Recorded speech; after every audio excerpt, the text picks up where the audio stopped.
Years అట, అతని వయసు ఏమో అరౌండ్ 32 ఇయర్స్ అట. అతను ఒక టోల్ గేట్ దగ్గర పనిచేస్తూ ఉంటాడు. అంటే అప్పటికే సుమారుగా 15 ఏళ్ల పైనే అయిపోయింది వాళ్ళకి పెళ్ళైపోయి. అన్నేళ్ళు కాపురం చేసిన తర్వాత అతనితో రిలేషన్ కోసం భర్తని ఇంత దారుణంగా చంపేసింది ఆ భార్య. మళ్ళీ ఏమీ ఎరగనట్లుగా చాలా క్యాజువల్గా వెరీ వెరీ నార్మల్గా చూడండి, ఆ మూట తీసుకెళ్ళిపోయి ఇంట్లో ఏదో చెత్త ఉంటే పడేసి వచ్చినట్లు అలా పడేసి వచ్చేసిందట. రోడ్డు మీద పడేసి ఆ బైక్ను పడేసి హైవే మీద ఇది ఒక యాక్సిడెంట్ అని చెప్పేస్తే నమ్మేయడానికి ఇక పోలీసులు జనం అందరూ పిచ్చోళ్ళు అనమాట. అంటే వీళ్ళు కనీసం వార్తలు చూడరా, కనీసం వీళ్ళు వార్తలు చూడరా అసలు ఏం జరుగుతుంది ఏంటనేది. ఒక మనిషిని చంపేయడం అంటే అంత ఈజీయా? అతను ఏదో కోడినో మేకనో బలిచ్చినట్లుగా అడ్డొస్తున్నారు కదా అని చెప్పేసి చంపేసి చేతులు దులిపేసుకుంటే అయిపోయిందా? మిగతా వాళ్ళందరూ కళ్ళు మూసుకుంటారా?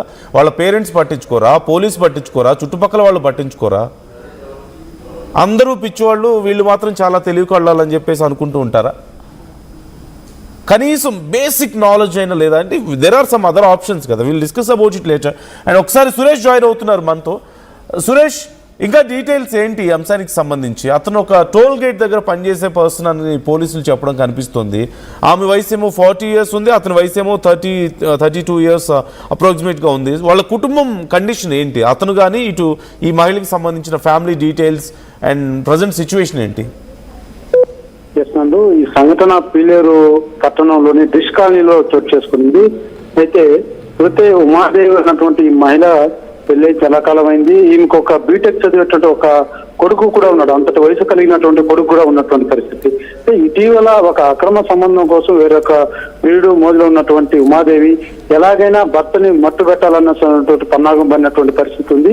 ఈ నేపథ్యంలోనే అటు ప్రియుడితో కూడా కలిసి గత కొన్నాళ్ళుగా కూడా ప్లాన్ చేసినట్టుగా కూడా తెలుస్తుంది. అయితే ఇటీవల ఏదైతే సుబ్రహ్మణ్యం భర్త ఉన్నాడో అతను తినేటువంటి ఆహారంలో నిద్ర మాత్రలను కలిపి, అతను అధిక మొత్తంలో కూడా నిద్ర మాత్రలన్నీ కూడా కలిపి అతనికి ఆహారంలో కలిపినటువంటి పరిస్థితి. అది తిన్న తర్వాత ఆ వ్యక్తి గాఢ నిద్రలో కూడా జారుకున్నటువంటి నేపథ్యంలో ఇదే అదునుగా భావించినటువంటి ఉమాదేవి తన ప్రియుడు ఇద్దరు వెంకట సుబ్రహ్మణ్యం వీళ్ళిద్దరూ కూడా కలిసి అతి దారుణంగా సుబ్రహ్మణ్యం హత్య చేసినటువంటి పరిస్థితి. హత్య చేసిన తర్వాత ఆ ఎవరైతే సుబ్రహ్మణ్యం మృతుడు చనిపోయినటువంటి వ్యక్తిని ఒక మూట చుట్టుకొని ఈ మూట నేను తెస్తాను, నువ్వు బైక్ లో రెడీగా ఉండు అని అంటూ ప్రియుడికి చెప్పడం, ప్రియుడు ఒక బండి రెడీగా పెట్టుకోవడం, ఆ మూట తీసుకుని వెళ్ళి ఆ బండిలో పెట్టడం, ఆ తర్వాత ఆ మృతి చెందినటువంటి మృతదేహాన్ని నేరుగా ఒక హైవే రోడ్ లో పడేస్తే ఇది ఒక యాక్సిడెంట్ గా కూడా క్రియేట్ చేయొచ్చు అన్నటువంటి భావంతో వీళ్ళంతా చేసుకున్నట్టుగా కూడా తెలుస్తుంది. ఈ నేపథ్యంలోనే దాన్ని అవలంబించినటువంటి పరిస్థితి ఒకసారి మనం సీసీ ఫుటేజ్ లో కూడా చూడొచ్చు. అయితే మృతి చెందినటువంటి ఒక వ్యక్తిని సాధారణంగా మనం ఎత్తాలంటే దాదాపు ఒక 2-3 లేనిదే ఎత్తేటువంటి పరిస్థితి ఉండదు. అలాంటిది ఎవరైతే ఈమె అవలీలుగా తన భర్తని మూట చుట్టుకొని అవలీలుగా కూడా ఎత్తుకొని వెళ్తున్నటువంటి ఆ సీసీ ఫుటేజ్ చూస్తే కూడా మనకు అర్థమవుతుంది. అంతటి కసితో ఎప్పుడు అతన్ని మట్టి పెడదామా అన్నటువంటి భావనలో వీళ్ళు వ్యవహరించినట్టుగా కూడా తెలుస్తుంది. ఆ హైవేకి తీసుకెళ్లిన తర్వాత అక్కడ మృతదేహాలు కింద పడేసి కొంత దూరం లాక్కెళ్లి నడి రోడ్లో పడైనటువంటి పరిస్థితి. మొదటగా ఇది ఒక వాస్తవానికి స్థానికులు కావచ్చు, పోలీసులు కావచ్చు, ఇది ఒక యాక్సిడెంట్ కేసుగానే అనుమానం కలిగినటువంటి పరిస్థితి కూడా ఉంది స్టార్టింగ్ లో. అయితే పోలీసులు పూర్తి స్థాయిలో కూడా విచారణ చేపట్టిన తర్వాతే ఇది రోడ్ యాక్సిడెంట్ కాదు, ఇది హత్య అంటూ కూడా పోలీసులు అయితే దర్యాప్తులో నిలిపివేసినటువంటి పరిస్థితి ఉంది. వాస్తవానికి ఉమాదేవి అనేకేళ్లుగా కూడా చాలా ఎంతో ఒక అన్యోన్యమైనటువంటి దాంపత్యం ఉండే మహిళలాగా కూడా నటిస్తూనే వచ్చింది. సుబ్రహ్మణ్యం పసిగట్టలేకపోయాడు తన భార్య ఈ రకమైనటువంటి రిలేషన్ లో ఉన్నటువంటి అంశాన్ని అతను గమనించకపోవడం అనేది ప్రధానంగా అతని మృతికి కారణం కూడా తెలుస్తుందని చెప్పాలి. ఎందుకంటే ఈమె ముందస్తుగా ఈ ప్లీప్ ప్యాడ్ లో ఈ ఉన్నటువంటి పరిస్థితి ఉంది. అతను మాత్రం నా భార్య కదా అన్న నమ్మకంతో అతను దినచర్య ఏదో రోజు పని చేసుకుంటూ కుటుంబాన్ని నడపాలా, కొడుకుని ఉన్నత స్థాయిలో నిలబెట్టాలన్నటువంటి దృక్పథంతో అతను పనిచేస్తున్నటువంటి తరుణంలో ఈ రకంగా ఉమాదేవి పక్కా ప్లాన్ తో భర్తని మట్టుబెట్టినటువంటి పరిస్థితి నెలకొందని చెప్పాలైతే ఈ కేసు అన్నది కూడా అనేక కోణంలో కూడా కొంత మలుపులు తిరిగినటువంటి పరిస్థితి ఉంది. ఎందుకంటే స్థానికులు కావచ్చు, అదే రకంగా పోలీసులు కావచ్చు, పూర్తిగా కూడా ఇది ఒక యాక్సిడెంట్ కేసు ఏమో అన్నటువంటి భావన కూడా కలిగినటువంటి పరిస్థితి ఉంది. ఎందుకంటే ఆ స్థాయిలో వీళ్ళు పక్కా ప్లాన్ వేసి మరి సుబ్రహ్మణ్యం హత్య చేసినట్టుగా కూడా తెలుస్తుంది. ఇందులో మరొక కీలకమైనటువంటి అంశం కూడా ఉంది. ఎవరైతే సుబ్రహ్మణ్యం భర్తని హత్య చేసినప్పుడు అదే రోజు కొడుకు ఇంట్లో ఉన్నటువంటి పరిస్థితి కూడా ఉందన్నది ప్రాథమిక సమాచారం ఉంది. అయితే కొడుకు ఎక్కడ లేచి బయట వస్తాడో అని నిద్రిస్తున్నటువంటి కొడుకున్నటువంటి రూము ఆ తలుపు గడి పెట్టేసి మరి ఆ ప్రియుడు ఈ భార్య ఇద్దరు కలిసి సుబ్రహ్మణ్యం అతి దారుణంగా కూడా హత్య చేసినటువంటి పరిస్థితి ఉంది. ఈ నేపథ్యంలో పోలీసులు మాత్రం ఈ కేసును చాలా ఛాలెంజింగ్ గా తీసుకున్నారు. త్వరగతిన కూడా కేసును ఛేదించినటువంటి పరిస్థితి నందు. Yeah right. Thank you Suresh, thanks for the details. So ఇక్కడ మరొక అదృష్టం ఏంటంటే కొడుకును కూడా ఏం చేయలేదు. అడ్డొస్తున్నాడని చెప్పి భర్తని పక్కకు తప్పించినట్లే కొడుకును కూడా ఏం చేయకుండా వదిలేశారు. అది కొంత అదృష్టం అని చెప్పాలి. కొడుకుని రూమ్లో పెట్టి నిద్రపోతుంటే ఆ రూమ్కి లాక్ చేసి వచ్చిందట మహాతల్లి. ఆ తర్వాత స్లీపింగ్ పిల్స్ ఇచ్చేసింది అప్పటికే భర్తకి, ఫుడ్లో కలిపి పెట్టేసిందట. ఇడ్లీ సాంబార్ చట్నీ చేసి మంచిగా. భర్త ఏమో నా వైఫ్ నా కోసం ఎంత బాగా వండి పెట్టిందని చెప్పేసి శుభ్రంగా తినేసి పడుకున్నాడు. అట్నుంచి అటే వెళ్ళిపోయాడు. ఇంకా అక్కడ మనం స్క్రీన్లో చూసాం కదా ఇంతకుముందు, పోలీసుల దగ్గర ఒక రాయి కనిపిస్తుంది, ఇంత పెద్ద రాయి కనిపిస్తుంది.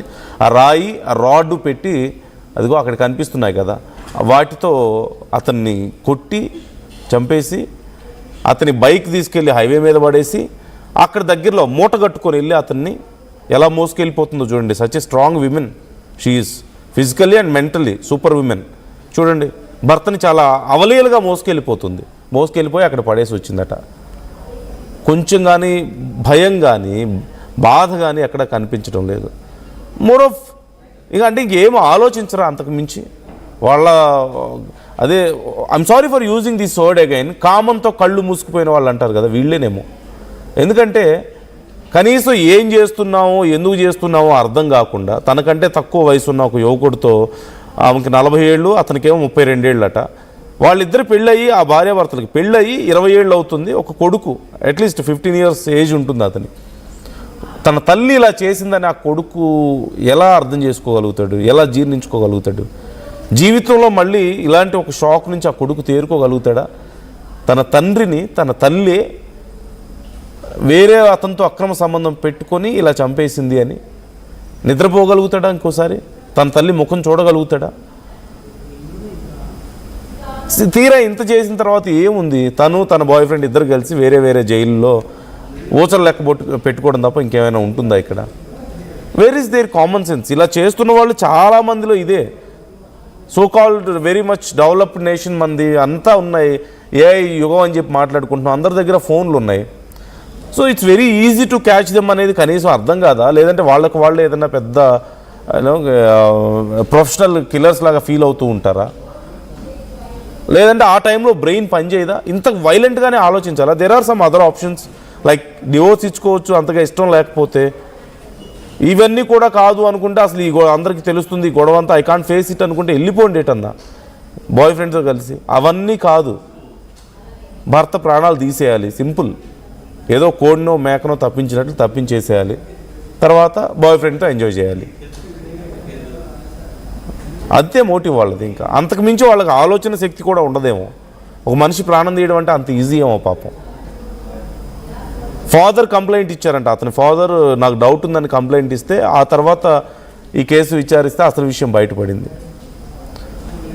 సో అంటే అందరూ పిచ్చివాళ్ళు, ఆ ఫ్యామిలీ పిచ్చిది, వాళ్ళు పోలీసులకి ఏమీ తెలియదు, వీళ్ళు మాత్రం చాలా తెలివి కల వాళ్ళు. చేయగానే అంతా కళ్ళు మూసుకుపోతారా? పిల్లి కళ్ళు మూసుకొని పాలు తాగుతుందనే సామెత ఉంటుంది కదా, అదే జరుగుతుంది. ప్రతి ఒక్కళ్ళు finally they end up in jail. అంతకు మించి ఇంకేమీ ఉండదు. ఆ కుటుంబాన్ని నాశనం చేయడం తప్ప ఇప్పుడు ఆ కొడుకు పరిస్థితి ఎలా ఉంటుందో ఒకసారి మనం ఊహించుకోవచ్చు. ఆ కొడుకు గురించి ఏమాత్రం ఆలోచించినా ఇలా చేయగలుగుతుందా? ఒక మనిషి